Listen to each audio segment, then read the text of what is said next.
श्री स्वामी समर्थ. आजच्या व्हिडिओमधून मी तुम्हाला महाराजांचा कोणताही अनुभव किंवा कोणतंही उदाहरण वगैरे काही देणार नाही, अनुभव सांगणार नाही, काहीच नाही. तर आज आपल्या ह्या दुनियेमध्ये, आज ह्या आयुष्यात आपल्या माणसाच्या सगळ्यात मोठा जर कोणता प्रॉब्लेम असेल तर टेन्शन, आणि टेन्शनमुळे आलेलं डिप्रेशन ही सगळ्यात मोठी गोष्ट आहे, की आता इतकी मोठ्या प्रमाणात यायला लागलेली आहे, की ती गोष्ट टेन्शन आणि डिप्रेशन ह्या गोष्टी अगदी 10वी-11वीच्या मुलापासून, अगदी 8वी ते 10वीच्या मुलापासून ते वयस्कर म्हणजे अगदी म्हाताऱ्या माणसांपर्यंत सर्वांना त्रास देते. तर याला जबाबदार दुसरं कोणी नाही हो, आपण स्वतःच असतो. याच्यातून बाहेर पडायचं असेल तर त्याला मार्गही आहेत की, पण आपण ऐकलं तर खरं. तसंच मी आज तुमच्यासाठी टेन्शन आणि डिप्रेशन दूर करण्याचा कसा मार्ग आहे आपल्याकडे, हे मी तुम्हा सर्वांना आज सांगणार आहे. आणि तुमचं जर यामुळे जर डिप्रेशन कोणाचं जर कमी झालं किंवा डिप्रेशनमधून कोणी बाहेर पडलं, टेन्शनमधून बाहेर पडलं, तर मी खरंच खूप धन्य मानेन, की मला स्वामींनी आज बुद्धी दिली आणि माझ्या या शब्दांमार्फत किंवा या व्हिडिओमार्फत कोणाचं तरी टेन्शन आणि डिप्रेशनमधून कोणीतरी बाहेर पडणार आहे, याचा मला खरंच खूप आनंद असणार आहे. तर टेन्शन आणि डिप्रेशन ही आता सगळ्यात मोठं, जसं मध्ये कोरोनाची साथ आली, टेन्शन आणि डिप्रेशन न औषध असलेलं हे एक आजार आहे मोठा, की टेन्शन हे मानसिक आपण स्वतःच करून घेतो आपल्या हाताने. काही गोष्टी अशा असतात, खरंच खूप मोठे दुःख, मोठे संकट असतात काही लोकांच्यावरती, पण कुठेतरी आपणही आपल्या मनाला कुठेतरी आधार दिला पाहिजे. आपण टेन्शन घेऊन बसतो आणि हळूहळू ते डिप्रेशनचा लोक शिकार होतात. आणि डिप्रेशनमध्ये गेल्यानंतर नाराजी, दुःख, त्रास आणि आत्महत्याचे विचार याशिवाय दुसरं काहीच त्या माणसाला कळत नाही. त्यामुळं आज अशाच लोकांसाठी मी हा व्हिडिओ बनवत आहे. तर तुमच्या आसपास जरी असं कोणी असेल ज्याला डिप्रेशनमध्ये आहे किंवा टेन्शनमध्ये खूप असतं, त्याच्यापर्यंत हा व्हिडिओ नक्की तुम्ही पोहोचवा, शेअर करा. अगर तुम्ही या लिंकपर्यंत त्यांना नक्की पोहोचवा, कारण आपला हा व्हिडिओ बनवण्याचं जे चॅनल आहे, ब्रह्मांड नायक श्री स्वामी समर्थ, हे लोकांचं दुःख आणि संकटाचा नाश करण्यासाठीच मी यामध्ये अनुभव, महाराजांच्या प्रचिती आणि अनेक गोष्टी सांगत असते. तर कलियुग चालू आहे. या युगातील कली येऊन केव्हा आपला जीव घेईल आपण सांगू शकत नाही. पहिली जी काही युग येऊन गेली, त्या युगातील लोकांकडे जगण्यासाठी उद्देश हेच असायचे, की आपल्या 3च गरजा आहेत, त्या म्हणजे अन्न, वस्त्र, निवारा. आणि त्या लोकांच्या ह्या 3च गरजा होत्या. ते दिवसभर लोक काम करत, त्यामुळे त्यांना 3 वेळचे पोटभर अन्न मिळे, ते समाधानी होत त्यामध्ये. आणि वस्त्र म्हणून काय हो, तर झाडांचा पाला किंवा मेलेल्या प्राण्यांची चमडी ते वापरत असत. म्हणजे इथं कुठं पैशाचा वापर आलाच नाही. व त्यांचा निवारा जर म्हणलं तर जिथे जिथे जसं जसं त्यांना काम भेटेल तसे तसे ते वस्ती करून राहत, तिथं काम करत, अन्न पाण्याची आपल्या सोय करत, सर्वजण खात पीत 3 टाईम पोट भरून आणि मस्त राहत. त्यामुळे टेन्शन ही गोष्टच नव्हती. पण आता काय झालेलं आहे, प्रॉपर्टी हा विषय आणि पैसा ह्या खूप मोठ्या गोष्टी आहेत, ज्या पोट भरण्यापेक्षाही खूप मोठ्या झालेल्या आहेत. माणसाला आज आपलं पोट भरेल का ह्याचं टेन्शन राहिलेलंच नाही आहे. माणसाला टेन्शन तर हे आहे, की पुढच्या 2-3 पिढ्यांना पुरेल एवढं माझ्याकडे प्रॉपर्टी असली पाहिजे, किंवा माझी समाजामध्ये मोठेपणा दिसला पाहिजे म्हणून माझ्याकडे प्रॉपर्टी पाहिजे. तर यामुळेच माणूस टेन्शन आणि डिप्रेशनसारख्या मोठमोठ्या गोष्टींना बळी पडत आहे. तर आज कलियुग चालू आहे. या युगामध्ये माणसाला स्वतःच्या ताटात किती छान पदार्थ वाढलेत हे बघून समाधान कमी होतं, पण दुसऱ्याच्या ताटातली चटणी भाकरी जरी बघितली तर पोट भरून खातो हे बघितलं की माणसाचं समाधान सगळं नाहीच होतं. पण स्वतःच्या ताटात खूप चांगले चांगले पंचपक्वान्न आहेत ह्याच्याशी त्याला काहीच मतलब नसतो. माणसाची मनस्थिती खूपच बिघडलेली आहे. नाती तर काहीच राहिली नाहीत आता. नात्यांपेक्षाही जास्त महत्त्व जर कशाला असेल आणि माणूस जर कशाला महत्त्व देत असेल तर तो पैसा आणि संपत्ती आहे. संपत्तीसाठी आता सख्खा भाऊ सख्ख्या भावाचा जीव घेतो. या युगात माणसाला किंमतच राहिली नाही, लोकांची, नात्यांची किंमतच नाही बिलकुल. किंमत आहे ती फक्त पैशाला आणि संपत्तीला. आता असे लोक तुम्हाला या दुनियेत खूप कमी भेटतील, जे म्हणतील ज्याच्याकडे निस्वार्थ मन, खूप चांगली नाती असतात तो माणूस श्रीमंत, असे म्हणणारे आता लोकच राहिले नाहीत. तर आता ज्याच्याकडे भरपूर पैसा, भरपूर संपत्ती, त्यालाच माणसं श्रीमंत म्हणतात आणि त्याच माणसाला किंमत दिली जाते, व्हॅल्यू दिली जाते. आणि गरीब माणसाला या समाजामध्ये कुठेच व्हॅल्यू नाही दिली जात. गरीब माणूस जो एखाद्या पाहुण्याचा पाहुणचार करू शकतो, तो श्रीमंत माणूस करू शकत नाही. हे माणसाला आजकाल कळतच नाही हो. पण श्रीमंत माणसाकडे पैसा आहे, रुबाब आहे, म्हणून त्याच्या मागे सगळी दुनिया पळत असते. आजच्या युगातील माणूस या चकमकी दुनियेमध्ये हरवून गेला आहे. त्याच्यासाठी जे चमकेल ते सोनं आहे. मग ते आतमध्ये लोखंड का असेना आणि त्याला नुसतं सोन्याचं पॉलिश का असेना, पण चमकलं म्हणजे ते सोनं. मग त्याला फक्त काही पॉलिश असलं की त्याला सोनं म्हणूनच त्याला डोक्यावरती चढवून माणूस घेतो. त्यामुळे माणसाची किंमतच राहिली नाही. आज जर कोणाचा ॲक्सिडेंट झाला तर त्या माणसाला कशाची गरज आहे, पाणी हवं का, त्याला लागलं की काय, याच्याकडे कोणीच लक्षच नसतं. लक्ष असतं ते फक्त एवढ्याकडं, खिशातून मोबाईल काढायचा आणि ते पटकन कॅप्चर करायचं आणि सगळ्यात पहिल्यांदा माझ्या मोबाईलवरून सगळ्या दुनियेला कसं दिसेल याच्या पाठीमागे लोक लागलेले आहेत. पण हे साफ चुकीचं आहे. खूप मोठं पाप चुकून का होईना तुमच्या हातातून हे घडत आहे. तर चकमकणाऱ्या वस्तूंना जास्त महत्त्व दिल्यामुळे माणूस आज बर्बाद होत चालला आहे. नको त्या गोष्टीचं टेन्शन माणसाने घेतलं, त्यामुळे आज तो डिप्रेशनचा शिकार होत आहे. आज आपण पोट कसं भरेल याचा विचार कोणच करत नाही आता, कारण हा विचार करायला लोकांची तेवढी मनस्थितीच राहिली नाही हो. आज लोकांचं असं मत आहे, आजचा दिवस उपाशी राहिला तर चालेल, इतका कामाच्या मागे लागलेला असतो, उपाशी राहिलं तर चालेल, त्याला त्या शरीराची काळजी नाही आपल्या मनाची काळजी नाही, काही नाही, ते आज पोट मेलं तरी चालेल, पण त्याला पुढच्या 2 पिढ्यांसाठी प्रॉपर्टी बनवून ठेवायची किंवा समाजामध्ये उद्धार होण्यासाठी, मोठ्या लोकांच्या बरोबर बसण्या उठण्यासाठी लोकाला आज पैसा आणि प्रॉपर्टीची गरज आहे. मग आज तो उपाशी राहिला तरी चालेल, त्याला आज आपलं पोट भरलं पाहिजे याची काहीच त्याला खंत नाही किंवा त्याची हेच राहिलेलं नाही, गोड लागतच नाही त्याला ते अन्न, का तर त्याला फक्त पैशाच्या मागे तो लागलेला आहे. चिंता आहे ते फक्त पुढच्या पिढीची, आणि पुढच्या पिढीपेक्षाही म्हणतात ना शोहरत वगैरे असती जी मोठ्या माणसांमध्ये बसवती, मोठ्या माणसांच्या पाठीमागे लावती, याचीच आज माणसाला गरज आहे. त्यामुळेच माणूस बँकेत कर्ज घेणे, भावकीकडून जास्तीत जास्त प्रॉपर्टी मिळवायला कोर्टाची पायरी चढणे अशा चुका करत आहे. तर आजकाल लोक खरंच भावकीच्या पण विरोधात जात आहेत. त्यांना माणसाची किंमतच राहिली नाही हो, की पुढे जाऊन आपल्याला काही वेळ आली तर माणसांची गरज आहे, याच्याशी माणसाला खरंच काही किंमत राहिलेली नाही. त्याला फक्त प्रॉपर्टी, पैशाच्या अलावा दुसरं काहीच नको आहे. बँकेत मोठमोठी कर्ज काढतात का, मोठेपणा दाखवण्यासाठी मोठमोठी प्रॉपर्टी घ्यायची. बँकेचे कर्ज काढले की परत मग ते लोक घरापर्यंत येऊ लागतात, मग टेन्शन, मग डिप्रेशन, ह्याच गोष्टी होणार ना, दुसरं काय. त्यामुळे तुम्ही टेन्शनचं तुम्ही शिकार होता. टेन्शन हे मानवी शरीरासाठी अजिबात चांगले नाही, कारण यामुळेच कमी वयाच्या मुलामुलींना व प्रौढांनाही अगदी BP व शुगरसारख्या आजारांना आज बळी पडावं लागत आहे. त्यानंतर मग दवाखान्याची फुकटची भरती तर आहेच, ते तर ठरलेलंच आहे. मोठमोठ्या हॉस्पिटलला दररोज फेऱ्या माराव्या लागतात, ते चालेल, पण वेळेवर जेवणं, आपल्या स्वतःची काळजी घेणं, ह्याच्यात माणसाला काहीच म्हणजे काहीच त्याच्यामध्ये किंमत नाही राहिली किंवा काहीच अर्थच नाही राहिला आता ह्या जगण्याला. काही तरुण मुला-मुली रिलेशनशिप ब्रेक झाल्यामुळे डिप्रेशनचा शिकार होता. एक व्यक्ती तुमच्या आयुष्यातून गेली तर खरंच तुम्हाला आयुष्य म्हणजे मारून टाकावं लागेल का हो? तुमचं आयुष्य संपवावं लागेल, तुमचं शरीर तुम्हाला मारून टाकावं लागेल, एवढे तुम्ही हलक्या ह्याच्यामध्ये आहात? देवाने तुमच्यामध्ये काहीच न बघता तुम्हाला माणसाचा जन्म दिला का हो? आज जर तुम्ही हे शरीर जे देवानं दिलेलं आहे त्याला जर तुम्ही सहज मारून टाकत असाल, तुम्ही का नाही विचार करत देवाने आपल्याला कुत्रा मुंगी सोडून माणसाच्या जन्माला का हो दिलं यावेळेला? तुम्ही तो जन्म खराब करताय. कुत्रा, बैल, म्हैस ह्यांनी आत्महत्या केली, कधी ऐकलं का हो? प्राणी असून रस्त्यावर भटकतात, गटारीतलं खातात, तरी पण ते आत्महत्या करत नाहीत. मग तुम्हाला कसलं हो एवढं दुःख आहे? गटारीतलं खाता का हो तुम्ही? तुम्ही टाकलेलं तर ते खातात, तरीही ते जगतात. मग तुम्हाला काय झालं हो आत्महत्या करायला? का? Tension, depression. मग नातीच जपा ना, फक्त नाती जपा, सगळं काही मिळेल तुम्हाला. पैसा आणि प्रॉपर्टीच्या मागे सगळी दुनिया लागली म्हणून तर आज टेन्शन आणि डिप्रेशन होणं, रिलेशनशिप तुटणं वगैरे चाललेलं आहे. आणि का नाही तुम्ही स्वामींच्या वरती सगळं सोडतो, का नाही देवावरती सगळं सोडत, की आज नाही एखादे रिलेशन झालं, तुटलं, देवाने ह्याच्यापेक्षा काहीतरी चांगलं ठेवलं असेल, असं का हो नाही बोलत तुम्ही? बोला ना, तुमच्या मनाला मोठा आधार भेटेल, टेन्शनमधून बाहेर पडाल, सुखाने जगाल, समाधानाने राहाल.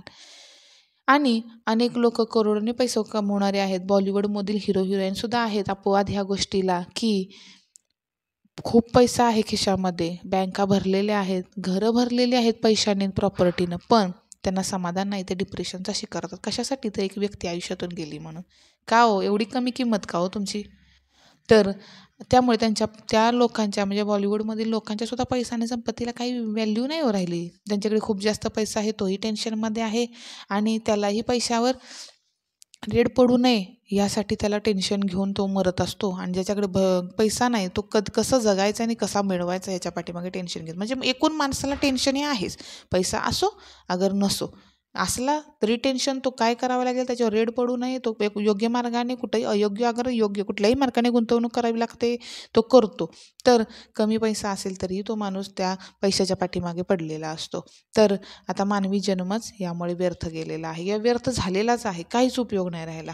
पण मी आज तुम्हाला या टेन्शन आणि डिप्रेशनमधून बाहेर पडून सुखी आणि समाधानी कसं राहायचं हे सांगणार आहे. तर मला खरंच हा व्हिडिओ बनवताना खरंच पहिला हा व्हिडिओ माझा असा आहे की जो बनवताना मला खरंच खूप आनंद येतो आहे. कारण जर ह्या व्हिडिओमुळे कोण जर टेन्शनमधून बाहेर पडलं किंवा डिप्रेशनचा शिकार एखादं झाले ते जर यातून बाहेर पडलं तर खरंच मी स्वतःला खूप लकी समजेल. एक व्यक्ती फक्त पडली ना तरी माझ्यासाठी खूप आहे आणि त्या व्यक्तीनं अनेक लोकांना इथपर्यंत जोडून द्यावं, बस बाकी काय नको मला. तर आजच्या या दुनियेमध्ये कोणही सुखी व समाधानी नाही असं आपण म्हणतो, पण हे साफ चुकीचं आहे. तुमच्या आजूबाजूला जर एखाद्या श्री स्वामी समर्थ महाराजांच्या सेवेकऱ्याचं कुटुंब जर असेल ना तर तुम्ही जरूर त्या घरी एक वेळ जावा, त्या लोकांना भेटा, त्या कुटुंबात राहणाऱ्या सर्व लोकांना भेटा. त्यांना पाहूनच तुम्हाला समजेल सुख आणि समाधान म्हणजे काय. त्या सेवेकऱ्याच्या तोंडावरील तेज तुम्हाला समाधान दाखवेल. त्या सेवेकऱ्याच्या तोंडातील शब्द तुम्हाला सुख म्हणजे काय असते, समाधान म्हणजे काय असते हे सांगेल. तर किती पवित्र म्हणजे झाला तो व्यक्ती ज्याच्याकडे सुख आणि समाधान आहे. खूप मोठी व्यक्ती असते ती, खूप श्रीमंत व्यक्ती ह्या दुनियेतली ज्याच्याकडे सुख आणि समाधान आहे. पैसा नसेल तरी चालेल, झोपडीतला व्यक्तीसुद्धा सुख आणि समाधान असेल त्याच्याकडे तर तोच या दुनियेतील सगळ्यात श्रीमंत व्यक्ती माझ्यासाठी. जेव्हा तुम्ही त्या स्वामी सेवेकराच्या अगदी नजदीक राहायला चालू करता, म्हणजे त्याच्या संपर्कात राहायला चालू करता, तुम्ही त्याच्याबरोबर हळूहळू बोलायला लागता. तुम्हाला तेव्हा समजेल 10 मिनिट जरी तुम्ही बोलला त्याच्याबरोबर आणि तुमच्या मनाला एक वेगळाच आधार मिळाल्यासारखे वाटेल, मनाला वेगळेच समाधान व प्रसन्नता जाणवेल. स्वामी सेवेकराच्या चेहऱ्यावर एक वेगळीच चमक तुम्हाला दिसेल. त्यांचा चेहरा तुम्हाला एकदम फ्रेश आणि प्रसन्न दिसेल. हळूहळू जर तुम्ही त्या सेवेकराच्या संगतीत राहू लागला तर पहिली गोष्ट ही होणार की तुमच्यातील पॉझिटिव्हिटी वाढायला सुरुवात होणार. म्हणजे तुमच्यातले जे सकारात्मक विचार आहेत ते वाढणार. आपल्याबरोबर जे होते ते चांगलं होते, जे होणार ते चांगलं होणार, या प्रकारे तुमच्या मनामध्ये विचार येऊ लागणार. आणि तुमच्यामध्ये जी निगेटिव्हिटी आहे, म्हणजे आपण नेहमी विचार करत असतो माझ्याकडून हे होऊ शकत नाही, ते होऊ शकत नाही, मी हे करू शकत नाही, ते करू शकत नाही, अशा प्रकारची निगेटिव्हिटी जी आहे ती संपायला सुरुवात होणार. तुम्हाला कोणतंही काम करताना एक नवीन प्रसन्नता वाटणार, एक नवीनच तुम्हाला एक ऊर्जा निर्माण आतूनच होणार की नाही आपण हे करू शकतो. हळूहळू तुमचंही मन त्या लोकांच्या संपर्कात राहिल्यानंतर प्रसन्न होईल. तुमचा स्वभाव जर खूप रागीट, अतिशय रागीट काहींचा स्वभाव असतो, काहींचा चिडचिडा असतो खूप, तर तो स्वभावही तुमचा बदलायला सुरुवात होईल. तुम्ही प्रेमळ व सुस्वभावी बनाल. तुमच्यातला बदल हा तुमच्या आजूबाजूला राहणाऱ्या लोकांनाही जाणवायला सुरू होईल.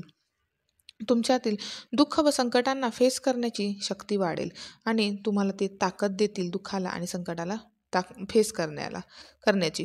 तुमच्यातील सहनशक्ती वाढेल. हे झालं मानसिक. तर आता प्रश्न राहिला आर्थिक टेन्शनबद्दल. तर जेव्हा तुमच्या व स्वामी सेवेकराचा संपर्क वाढतो तेव्हा तुम्हाला विविध सेवेविषयी माहिती मिळायला सुरुवात होते व आपल्या स्वामी सेवा मार्गामध्ये आर्थिक अडचणींवर खूप सेवा सांगितल्या आहेत. त्या सेवा करून तुम्ही आर्थिक अडचणींवरती मात करू शकता. यामध्ये प्रामुख्याने जर लक्ष्मी प्राप्तीची सेवा किंवा कर्जमुक्तीची सेवा अशा प्रकारे सेवा दिलेल्या आहेत. तर तुम्ही ह्या सेवा केल्यानंतर तुमच्यावरती जे आर्थिक संकट आलेलं आहे, कोणाचे कर्ज असतं, कोणाचं काही असतं, कोणाचं बाहेरून इतर ठिकाणहून कुठून पैसे उचललेले असतात, कोणी व्याजाने पैसे उचललेले असतात, तर ते टेन्शन असतं, ते लोक घरी येतात. असे खूप लोकांचे खूप प्रॉब्लेम आहेत. त्यांनी सेवा मार्गामध्ये या. तुम्ही त्याच सेवा नव्हे तर फक्त महाराजांचा जप केला आणि महाराजांना वेळ येईल तेव्हा महाराजांना आवाज जरी दिला तरी महाराज तुमच्यासाठी येतात. त्यांना यावंच लागतं कारण तुम्ही त्यांचे सेवेकरी असतात. पण त्यासाठी तुम्हाला अगोदर त्यांची सेवा करणं गरजेचं आहे.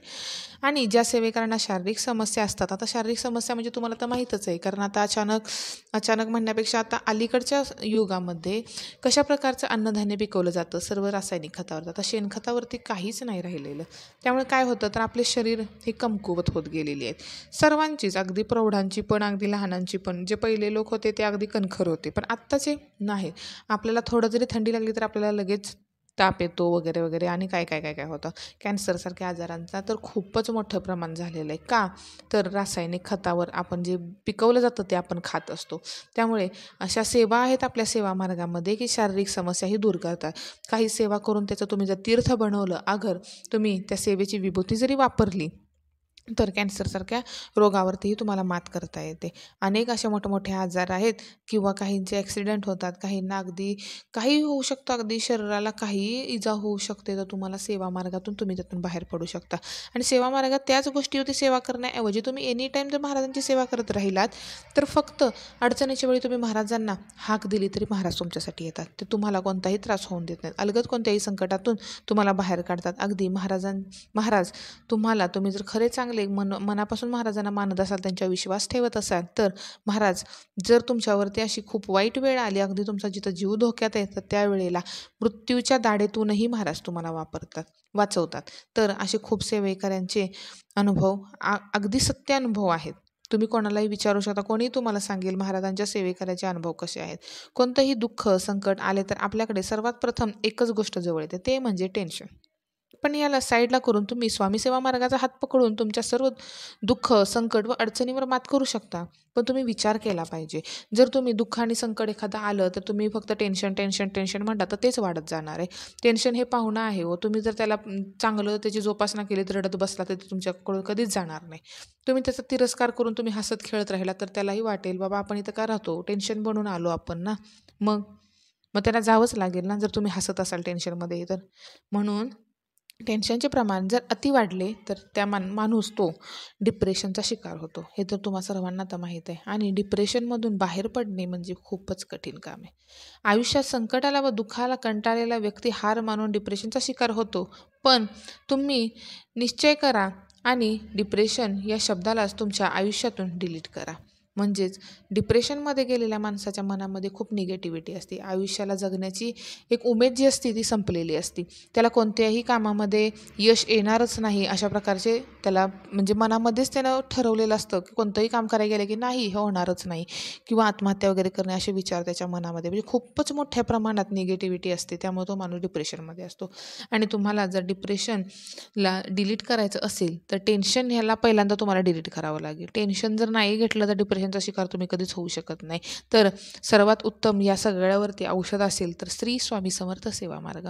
मी प्रत्येक व्हिडिओमधून तुम्हा सर्वांना सांगत असते की स्वामींची सेवा करा, कारण हा मार्ग मनुष्याला घडवतो व खूप उंच शिखरावरती नेऊन पोचवतो. हा मार्ग असा आहे जो तुमच्या शारीरिक, आर्थिक व मानसिक त्रासाचा नाश करतो. मला तर गॅरंटी आहे की जी व्यक्ती स्वामींची सेवा करते, त्यांना मानते, त्यांच्यावर विश्वास ठेवते, त्या व्यक्तीला स्वामी संकटात नेहमी मदत करतात. स्वामी सेवा मार्ग हा दुःखी व्यक्तीला दुःखमुक्त करतो. या मार्गामुळे तुम्हाला एक वेगळीच ऊर्जा मिळते. त्यामुळे स्वामींची सेवा आज जर केली तुम्ही, अगदी सुखात असतानाही केली, तर तीही सेवा कधीही वाया जात नाही.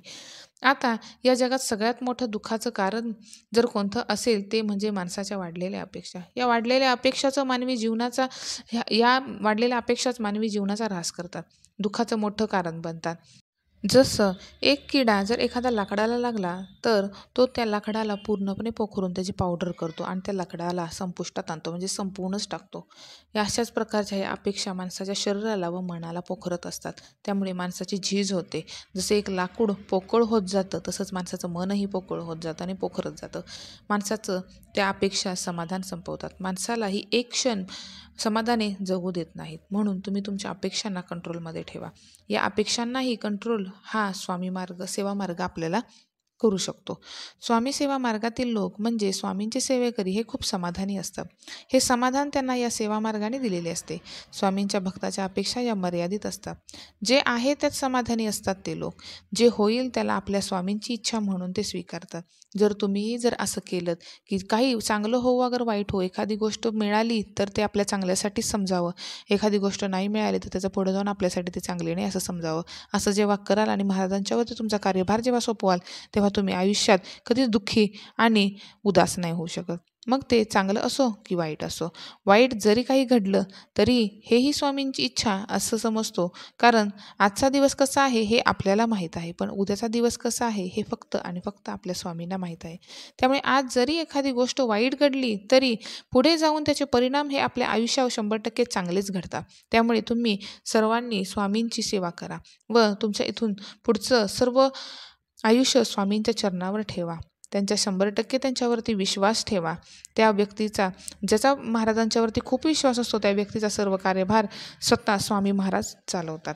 तर त्याच्या आयुष्यातील प्रत्येक निर्णय स्वामी स्वतः घेत असतात. स्वामींचे निर्णय हे कधीच चुकत नसतात. अख्ख्या ब्रह्मांडाला ज्यांनी निर्माण केलं त्या परब्रह्माचे निर्णय कसे हो चुकतील? जेव्हा तुम्ही स्वामींची सेवेकरी होता तेव्हा तुमचा उद्धार स्वतः स्वामी करतात.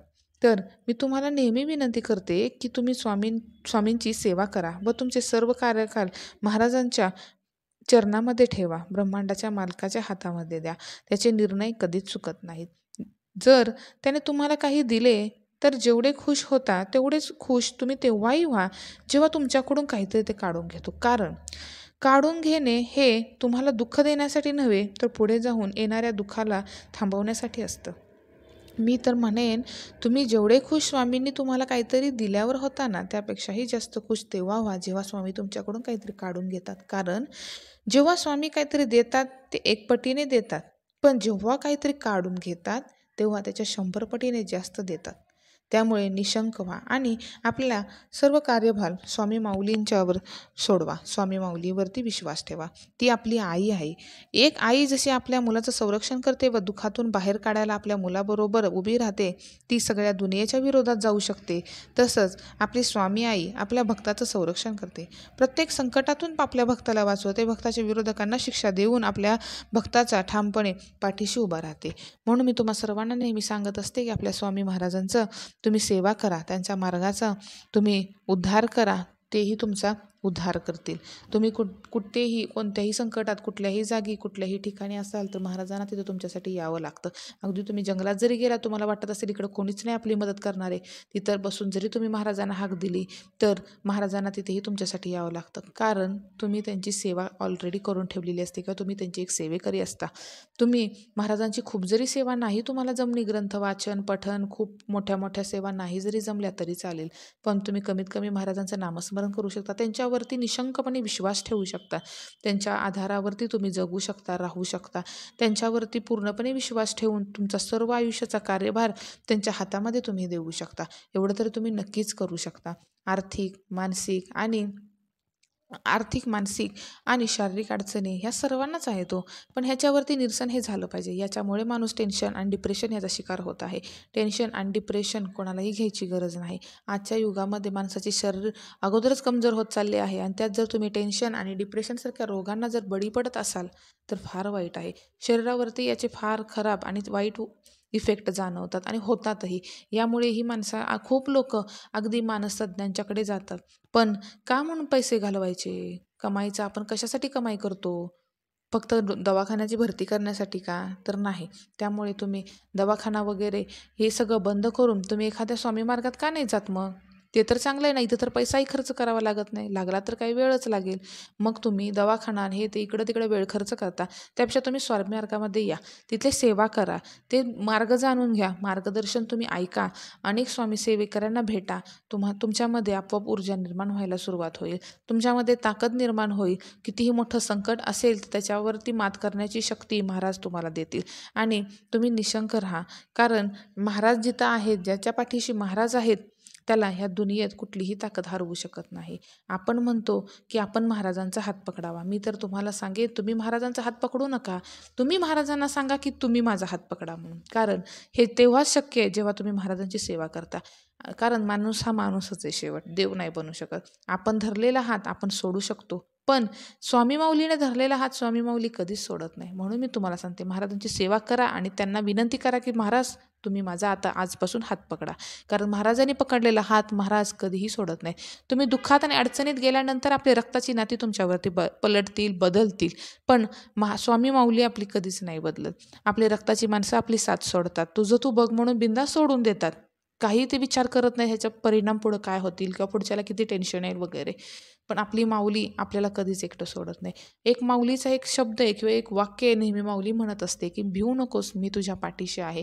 हे आवाज तुम्हाला तेव्हा येऊ लागतात जेव्हा तुम्ही स्वामींची सेवा करता, महाराजांच्यावरती निशंकपणे विश्वास ठेवता, तेव्हा हे आवाज तुम्हाला आपोआप आतमधून यायला लागतात. त्यासाठी तुम्हाला महाराजांचं होणं गरजेचं आहे. तुम्ही महाराजांचे व्हा, तुम्ही महाराजांचे बनून राहा. महाराज तुमच्यासाठी हवं ते करतील. तुमची नियोजनं पुढं काय आयुष्यात तुमच्यासाठी करायचं आहे महाराज स्वतः ते घडवून ठेवतील तुमच्यासाठी. 10 हातानं द्यायला महाराज बसलेत, पण तुम्ही एकदा महाराजांचा हात पकडून तरी बघा. स्वामी माऊली ही अख्ख्या ब्रह्मांडाची माऊली आहे. मग ती सेवेकऱ्यासाठी का हो नाही येणार? जे लोक सेवा करतात त्यांच्या पाठीशी तर महाराज असतातच. आणि जे लोक सेवा करत नाहीत पण कमीत कमी त्यांना मानतात, त्यांच्यावरती विश्वास होता, त्यांच्याबरोबरही महाराज असतात. आणि लक्षात ठेवा असे खूप वेळा घडते आपल्या समोर, आपल्या आजूबाजूला की ती व्यक्ती खूप वागण्यासाठी खूप खराब असते किंवा इतरांशी बोलणं वागणं खूपच खराब असतं. त्या व्यक्तीचं रागीट असते, कोणाला तुच्छ लेखत असते, कोणाची टिंगलटवाळी करत असते, पण ती व्यक्ती तुम्हाला त्याच्या आयुष्यामध्ये खूप खुश दिसते, त्याच्याकडे खूप पैसा संपत्ती तुम्हाला दिसते. पण तुम्ही एवढं लक्षात ठेवा, ज्याला देव जे मागेल ते पटपट पटपट मागण्या पूर्ण करतो ना, त्याचे स्वामी कधीच नसतात बरं का. ज्याला स्वामी मार्गात आल्यानंतर खूप अडथळे येतात त्याला खरं स्वामी पावले म्हणायचे. कारण ज्या माणसाला मागता क्षणी सगळं काही मिळतं त्याला महाराज त्या वस्तूच देतात. वस्तुरूपी तो मागतो, वस्तुरूपीच महाराज त्याला सगळं काही देतात. पण आयुष्यात जेव्हा अडचणी येतात, संकट येतात, तेव्हा पुढे जाऊन त्याला साथ कधीच देत नाहीत. पण जी व्यक्ती त्याने आपले आयुष्य किंवा आपला वेळ महाराजांच्या सेवेसाठी घालवलेला असतो, त्याला महाराज जे काही त्याच्या पुढं आयुष्यात पुढं भविष्यकाळात जाऊन ज्या गोष्टीचा त्याला त्रास होईल असं वाटतं, त्या गोष्टी त्याला आज कधीच देत नाही. पण जे सेवा करत नाहीत त्या सेवे करायला त्या माणसांना, त्या लोकांना स्वामी जे मागेल ते देऊन टाकतात. का तर त्यांना सेवेशी मतलब नाही. पुढं जाऊन त्यांच्या आयुष्यात काय होईल आणि काय नाही महाराज त्याच्याकडे लक्ष देत नाही.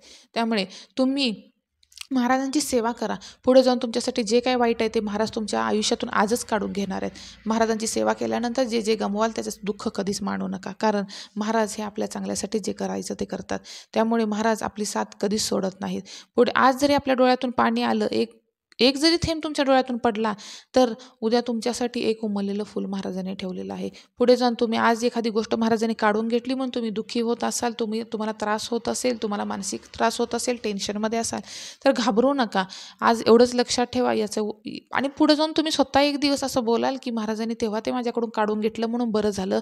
कारण आपण म्हणजे माणूस आहे, आपण नेहमीच महाराजांना किंवा देवाला म्हणत असतो मला सोनं दे, म्हणजे चांगल्या गोष्टी दे बाबा, मला सोनं दे, सोनं दे, सोनं दे. पण जेव्हा देव तो आपल्याकडनं सोनं काढून घेतो तेव्हा आपल्याला फार त्रास होतो. आपला कधी कधी एक वेळेला काही लोकांचा विश्वासही उडतो की एवढी सेवा करूनही महाराजांनी मी जे मागितलं बाबा मला हे सोनं हवं आहे, महाराजांनी मला नाही दिलं, ते काढून घेतलं माझ्याकडून, दिलंही आणि काढूनही घेतलं. पण तुम्ही दुःख मानू नका. कारण तुम्हाला वाटतं की तुमची लायकी हे सोन्यासाठी आहे, पण महाराजांनी जर तुमच्यासाठी हिरा ठेवला असेल तर मग हिरा तर नक्कीच सोन्यापेक्षा मौल्यवान आहे ना. मग तुम्ही का तुमची व्हॅल्यू कमी करून घेता? महाराज तुम्हाला हिरा बनवायचे त्यांना पुढं जाऊन, मग तुम्ही का तुम्हाला त्रास करून घेता किंवा तुम्हाला काम म्हणून सोनंच हवं आहे? सोनं बनूनच का राहायचं आहे तुम्हाला? तुम्हाला हिरा नाही का हो बनायचं? मग हिरा बनण्यासाठी खूप कष्ट घ्यावं लागतं, खूप त्रास घ्यावा लागतो. जसं 2 दगड असतात, एक दगड हा नारळ फोडण्यासाठी असतो ज्याच्यावरती कोणतीही कलाकृती केलेली नसते, त्याच्यावर आयुष्यभर नारळच फोडले जातात. पण ज्या दगडावरती कलाकृती केलेली असते, अतिशय मोठ्या मोठ्या प्रकारचे घाव केले जातात, त्याची मूर्ती बनते, पण त्याच्यापुढे तर आपल्याला डोकं नतमस्तक करावं लागतं ना. मग तुम्हाला मूर्ती बनायचं आहे की दगड बनायचं आहे? म्हणजे आता फक्त गोटा बनून नारळ राहून आयुष्यभर त्याच्यावर नारळ फोडून घ्यायचे आहेत, म्हणजे आयुष्यभर तुम्हाला संकट सहन करायचे आहेत का स्वामींची आज सेवा करून आत्ताच काय ते त्रास करून घेऊन पुढच्या आयुष्यामध्ये सुख आणि समाधान हवं आहे? तुम्हीच ठरवा. म्हणून मी तुम्हाला सांगेन महाराजांची सेवा करा. जिथे जिथे जेव्हा जेव्हा तुम्हाला महाराजांची गरज लागेल, तुम्हाला आठवण येईल महाराज तुम्ही या, एवढं फक्त बोला. महाराज तुमच्यासाठी येतात आणि त्यांना यावंच लागतं. स्वामींची सेवा करणाऱ्या सेवेकऱ्यासाठी महाराज 24 तास ते अलर्ट असतात, त्याच्यावरती लक्ष ठेवून असतात. आज पुढे येणाऱ्या संकटाला महाराज अगोदरच आपल्याला सावध करतात. त्यासाठी आपल्याकडं स्वामी सेवा मार्गाची ताकद हवी आहे. त्या ताकदीची आपल्याला आज गरज आहे. तुम्हाला जर ह्या दुनियेत काही कमवायचंच असेल तर पैसा आणि संपत्तीच्या मागे लागू नका, तर स्वामींच्या सेवा मार्गात जाऊन स्वामींची सेवा करा आणि स्वामींचं कसं मन जिंकता येईल याच्याकडे प्रयत्न करा. आज माणूस ह्या माणसाचं आणि त्या माणसाचं मन जिंकण्याच्या पाठीमागे लागलेला आहे, पण या सगळ्याचा आता काहीच उपयोग नाही. कारण तुम्ही जर फक्त एखाद्या माणसाचं मन जिंकण्यासाठी आयुष्यभर जरी झुरलात तर तो माणूस कधीही तुमची साथ सोडू शकतो, तुमच्या वाईट वेळेत कधीही हात वर करू शकतो. पण तुम्ही जर महाराजांचं मन जिंकण्यासाठी जर प्रयत्न कराल, त्यांची सेवा कराल, त्यांच्या नावाचा उद्धार कराल, त्यांच्या नावाचा जयघोष कराल आणि इतर लोकांनाही स्वामी सेवा मार्गाविषयी पटवून द्याल, अनेक लोकांना स्वामी सेवा मार्गामध्ये आणाल आणि महाराजांच्या सेवेकऱ्यांच्या संख्येमध्ये जेव्हा तुम्ही वाढ कराल तेव्हा तुम्ही महाराजांचं मन जिंकलेलं असेल. आणि स्वामी माऊली ही आपल्या भक्ताची, आपल्या सेवेकऱ्याची कितीही मोठं संकट असो, कितीही मोठी आणि वाईट वेळ असो, अगदी मृत्यूच्या दाढेत शेवटचा श्वास जरी सेवेकरी घेत असेल तरीही स्वामी माऊली त्याला तिथून जीवदान देते आणि परत हे आयुष्यामध्ये घेऊन येते. कारण माऊलींनाही आपले सेवेकरी खूप आवडतात. आणि तुम्हाला जर महाराजांच्या संपर्कात राहायचं असेल, महाराजांना जर खुश ठेवायचं असेल तर तुम्हाला त्यांच्या सेवा मार्गाचा आधार, त्याचा हात पकडला पाहिजे आणि स्वतःचा हात महाराजांच्या हातामध्ये दिला पाहिजे. म्हणजे तुमचा आयुष्याचा किंवा भविष्य काळाचा सर्व कार्यभार महाराज पाहतील आणि महाराजांनी ज्यांचा कार्यभार हातामध्ये घेतला त्याचं कधीच वाईट होत नाही. म्हणून तुम्ही तुमच्या भविष्यकाळाचा, तुमच्या पूर्ण राहिलेल्या आयुष्याचा कार्यभार हा महाराजांच्या हातामध्ये द्या. आज तुमचं वय काहीही असो, पण ह्या वयातूनही तुम्ही महाराजांची सेवा करायला सुरुवात करा. असं समजा की स्वामी भेटायला थोडासा लेट झाला. आज जे लोक माझ्या ह्या चॅनलपर्यंत पोहोचतात किंवा जे लोक माझे हे व्हिडिओ पाहतात आणि जे लोक सबस्क्राईब करून ठेवतात चॅनलला, त्या लोकांना तर माझे व्हिडिओ पोहोचतच असतात. पण इतर जरी कोणी तुम्ही जर पाहत असाल तर नक्की चॅनलला सबस्क्राईब करून ठेवा. बेल आयकॉनच्या बटनवरती क्लिक करा, कारण माझे येणारे रोजचे नवीन नवीन व्हिडिओ हे महाराजांच्या सेवा मार्गाच्या प्रचार व प्रसारासाठी आहेत. दुःख व दुःखित लोक व संकटातील लोकांना त्यातून बाहेर काढण्यासाठी व त्यांना मदत करण्यासाठी हे व्हिडिओ मी बनवत आहे. त्यामुळे तुम्हाला ह्यातून थोडी जरी मदत झाली तर यामध्येही मी खूप खुश असेल. तर तुम्हाला जर महाराजांची सेवा करायची असेल तर ती आजपासून सुरुवात करा. अगोदरच खूप लेट झालेला आहे, आता उशीर करू नका. तुम्हाला सर्वांना जर माझे व्हिडिओ आवडत असतील तर लाईक करा, कमेंट करा आणि जर तुमच्या आजूबाजूला कोणी तुम्हाला दुःखी व त्रासलेलं किंवा काही संकटात दिसलं तर त्यांना हे अनुभव किंवा ह्या गोष्टी त्यांना सांगा. त्यांच्यापर्यंत हे व्हिडिओ शेअर करा. अगर त्यांना या लिंकपर्यंत नक्की पोचवा. आपल्यामुळे जर एखादा तरी व्यक्ती स्वामी सेवा मार्गामध्ये आला तर त्याचे पुण्य हे कोटीच्या पटीमध्ये तुम्हाला भेटणार आहे. अगदी लक्ष पटीमध्ये, कोटी पटीमध्येच तुमच्या खात्यावरती महाराज चढवणार आहेत. त्यामुळे इतर हाच नव्हे तर इतर कुठेही तुम्हाला जर स्वामी मठामध्ये जरी जोडायचं असेल तरीही तुम्ही जोडा. एखाद्या स्वामी सेवा मार्गामध्ये एखादा सेवेकरी जोडणे हे खूप पुण्याचे काम आहे. त्यामुळे तुम्हाला जेवढे जमतील तेवढे जास्तीत जास्त लोक स्वामी सेवा मार्गामध्ये जोडा. दुःखी व त्रासलेल्या लोकांना स्वामी सेवा मार्गाचे महत्त्व पटवून द्या. त्यांचे अनुभव सांगा, महाराजांनी दिलेल्या प्रचिती सांगा आणि स्वामी सेवा मार्गामध्ये त्याला येण्यासाठी विनंती करा. किंवा जर तुम्हाला जर कोणी खरंच तुमच्या पाहुण्यामध्ये आजूबाजूला जर कोणी तुम्हाला दुःखी त्रासलेलं टेन्शनमध्ये दिसत असेल तर त्याला माझी ही लिंक शेअर करा व या लिंकवरती येणारे रोजचे व्हिडिओ तुम्ही त्यांना पाहायला सांगा. कारण मी रोज व्हिडिओ बनवते व रोजच्या व्हिडिओमधून तुम्हा सर्वांना महाराजांनी अनेक सेवेकऱ्यांना दिलेले अनुभव व प्रचिती व मला स्वतःलाही महाराजांनी खूप अनुभव दिलेले आहेत, तेही मी अधूनमधून शेअर करतच राहते. तर हे अनुभव पाहिल्यानंतर तुमचा नक्कीच महाराजांच्यावरती विश्वास बसेल अशी मला खात्री आहे. त्यामुळे तुम्ही सर्वांनी हे व्हिडिओ पहा व इतरांनाही शेअर करत राहा व इतर ज्या लोकांना गरज आहे स्वामी सेवा मार्गाची किंवा त्यांचे अनुभव तुम्हाला जाणून घ्यायचे आहेत, स्वामी कसे त्यांचं कार्यभार सूक्ष्म स्वरूपात वारा, अग्नी, पाणी ह्या सर्व पंचमहाभूतांच्या स्वरूपातून कसे कार्य आजही करतात. शरीर नसतानाही महाराज आज त्यांची प्रचिती सेवेकऱ्यांना कशी देतात, अनुभव कसे देतात हे तुम्हाला मी ह्या व्हिडिओमधून रोजच्या सांगत असते. त्यामुळे तुम्ही इतरांनाही ही लिंक शेअर करा. म्हणजे जर आपल्यामुळे एखाद्याचं जरी दुःख संकट जर दूर होत असेल, कोणाचं टेन्शन डिप्रेशनपासून कोणी वाचत असेल तर खरंच आपण स्वामी सेवा मार्गातले सेवेकरी म्हणून नक्कीच आपलं पुढं आपल्यासाठी महाराजांनी भविष्य काळात खूप काहीतरी चांगलं नक्कीच ठेवलेलं असणार. म्हणूनच आज आपण स्वामी सेवा मार्गामध्ये आहोत.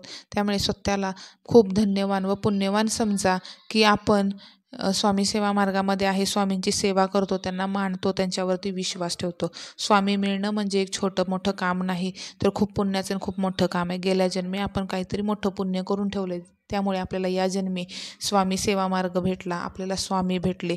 आपला कार्यभार हा आपण स्वामी सेवा मार्गामध्ये लावला, आपला वेळ त्यांना दिला आणि स्वामींच्या चरणावरती आपलं आयुष्य भविष्य ठेवलं. यासाठीही खूप मोठं पुण्य लागतं. स्वामी सेवेकरी बनणं म्हणजे छोटी मोठी गोष्ट नाही आहे. त्यामुळे मी तुम्हा सर्वांना प्रत्येक व्हिडिओमधून नेहमी विनंती करत असते, स्वामींची सेवा करा. तुम्हा सर्वांना माझ्याकडून श्री स्वामी समर्थ.